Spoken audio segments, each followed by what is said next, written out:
Première lettre de saint Paul aux Corinthiens, chapitre 12. Frères, personne n'est capable de dire Jésus est Seigneur, sinon dans l'Esprit Saint. Les dons de la grâce sont variés, mais c'est le même Esprit. Les services sont variés, mais c'est le même Seigneur. Les activités sont variées, mais c'est le même Dieu qui agit en toutes et tous. À chacun est donnée la manifestation de l'Esprit en vue du bien. Prenons une comparaison. Le corps ne fait qu'un. Il a pourtant plusieurs membres.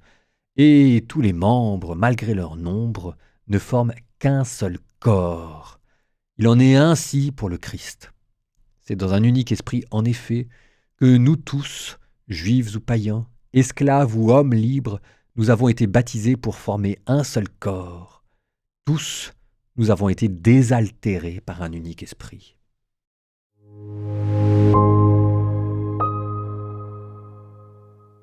Personne n'est capable de dire Jésus est Seigneur, sinon dans l'Esprit Saint.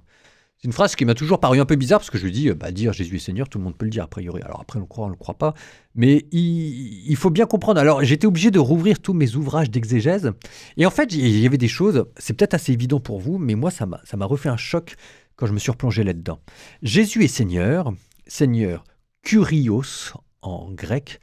Kyrios, c'est d'abord un titre politique. Alors c'est un peu compliqué parce que dans la tradition juive, Kyrios est d'abord un titre religieux.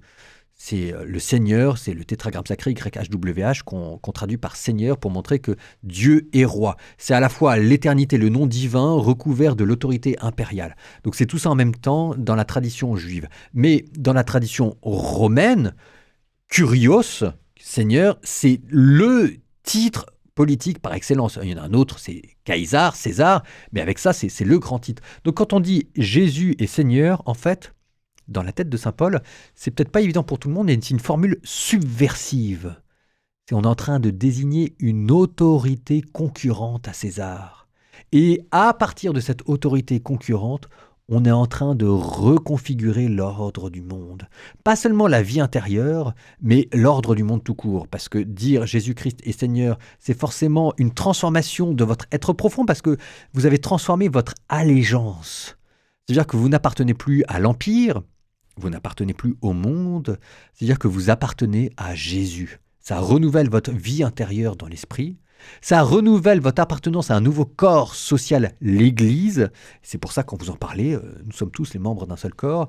Et ça reconfigure aussi la hiérarchie sociale, cette fois-ci, qui repasse sur des charismes.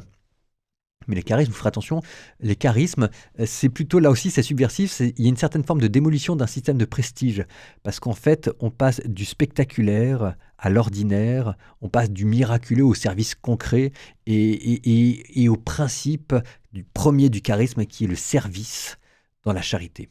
Bon, avec tout ça, je pense, les enfants, que vous avez de quoi méditer. Nous sommes aujourd'hui la Pentecôte et dans l'Évangile, pour une fois n'est pas coutume, on ne lira pas l'Évangile, on lira les Actes des Apôtres parce que la Pentecôte, son récit se trouve dans les Actes des Apôtres et ça aurait été dommage le jour de la Pentecôte de ne pas parler des Actes des Apôtres.